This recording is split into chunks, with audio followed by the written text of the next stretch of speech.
You fell asleep last night, and this morning you woke up tired. Not sore, not sick, just tired, somehow still. Like something kept running while you slept. Like a signal that never came telling your mind to actually stop. Maybe you've been in a conversation, laughing and fully present. But somewhere inside there's a quiet distance. Like you're watching yourself from slightly far away. You're there, but not fully. Not completely all the way. Maybe you're really good at adapting. Good at reading the room. Good at handling whatever comes along your way. But at the end of the day, when it's finally quiet, you're exhausted. And you don't completely know exactly why. You feel a deep longing for something you can't name. Like you miss a place that doesn't exist anywhere anymore. If any of that sounds familiar, this video is specifically for you. Because this is not about nostalgia at all. Psychology found something very strange about people who were born between 1986 and 90 now. And it's not what you think. There are 3 specific hidden triggers. And once you see them, you can't unsee. If you're not subscribed yet, do that now. Every single week, I put out content that most people will never find. Let's keep going. Because what comes next is the part that completely changes how you see and understand yourself. You didn't grow up with a screen in your hand. You grew up with silence. Real, unhurried, unscheduled silence. Afternoons with nothing on them. Boredom that lasted hours. Waiting for a friend to call. Just waiting for things. Your brain built itself in that world. It learned to rest in quiet, to think slowly, to feel real deep presence. Physical, unfiltered presence. That was the baseline. That was the world your mind was built for. And then it changed. The world changed completely and very fast. Notifications. Constant updates. The pressure to always be available. The feeling that everyone else is doing more, living more, moving faster. And somehow you really have to keep up. But here's what nobody told you. Your brain never got a gradual transition. It just had to keep right on adapting. It went from one world to a completely different one. Not over generations.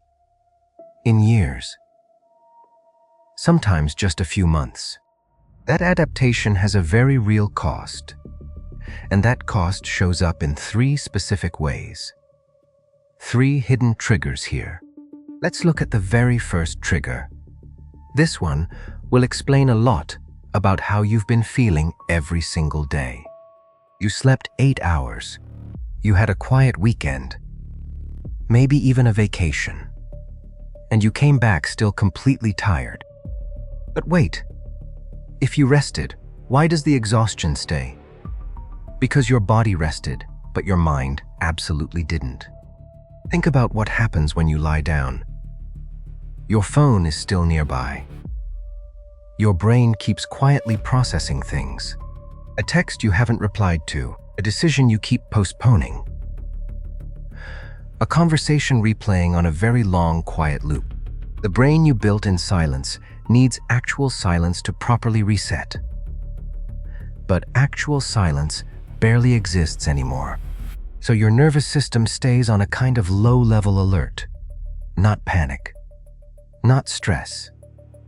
Just quietly, constantly on. Always slightly on. And you're resting your body while your mind is quietly staying entirely on duty all along. After a while, you stop noticing it at all. It just becomes the baseline. This is just how I am. This is life. This is just how life feels. But it's not. It's something very specific. And it has a name. But let's keep going.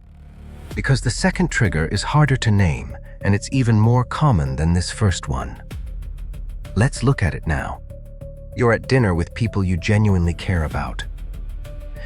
And somewhere in the middle of it, you feel quietly alone.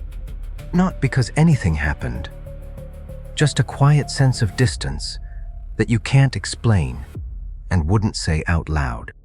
But wait, why would connection feel harder now than before? This is where things start to get really interesting. You grew up building friendships slowly. Physically. Someone lived nearby. You were just simply there, together. You spent whole afternoons doing nothing in particular together. And that kind of closeness just quietly accumulates. It doesn't need to be earned or scheduled. It just builds itself. Now friendships run through messages and plans. Reaction emojis. It's not bad. It's just different from what your brain learned connection was supposed to feel. The people commenting on videos like this say it the exact same way every single time in every comment section. Friendships felt optional before. Now they feel completely impossible. You're not broken. You're not antisocial. You miss a type of connection that barely exists anymore. And the third trigger. People actually admire it in you. If this is making sense to you, leave a like right now and comment below. Which part have you felt the longest? Let's get to the last trigger. Because this one is the most invisible of all. And it's hiding inside a strength. You're the person people call when things get complicated. You figure it out. You adjust. You hold it together. And you've been doing it so long, it doesn't feel like a skill anymore. It just feels like who you actually are. But here's what nobody ever asks. What is the real cost of being that adaptable? Because there always really is one. For people who grew up in the late 80s, adapting wasn't a choice. The world changed fast. Too fast, really. If you didn't adjust, you fell behind. So your nervous system learned to always be ready. Always quietly monitoring. Always scanning for what needs to change next. That's not resilience. That's survival mode dressed as strength. Running so smoothly from the outside that nobody ever notices. And the strangest part is that you don't notice either. You often don't notice when you're depleted. Because you've adapted completely to depletion too. That's the real trap. You don't crash loudly. You just quietly run on less. People admire your adaptability. Your mind pays the price. 3 triggers. Mental fatigue that rest can't fix. Disconnection that feels impossible to explain. And then this one. Adaptation that became invisible exhaustion. Now let me tell you what all of this actually and truly means for you. None of this means something is wrong with you. Read that one more time if you need to. Nothing is wrong with you. Your brain didn't malfunction at all. It responded, exactly as brains do, to the specific conditions it was given. It built itself in one world.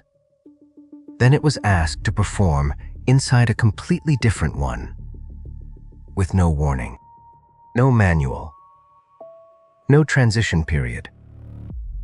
No one sat you down and said, "The world is about to change. Here's how to cope." What would you think of someone who learned to swim in a calm lake, then was suddenly just dropped into open ocean? You wouldn't call them weak. You'd say, of course they're struggling. They were simply never prepared for this. That's you. You didn't fail. You adapted over and over, without anyone naming what you were actually carrying. And the fact that you're here, watching this, trying to understand exactly what's happening inside you right now, that's not weakness. That's not fragility at all. That is the exact opposite of those things. It always has been. Maybe you're not exhausted because you're weak. Maybe you've been carrying invisible weight for years and years. A tiredness that sleep doesn't fix. The loneliness that appears even right in the middle of very good company. The constant readiness that nobody ever taught you how to put down, that you never knew you were even holding. And maybe the strangest part of all of this is that you carried it so well that nobody ever actually even noticed, including you. But now you know. And things with names can be understood. And understood things can start to change. Slowly, carefully. But they can. You're not broken. You never were. And I think you needed to hear that today. If this video changed something in the way you see yourself, leave a like. It genuinely helps more than you know. Comment below and tell me what part hit you hardest. I read every single comment on here. I want to know yours. And watch the video appearing on screen right now. It continues exactly this conversation. You'll want to see it.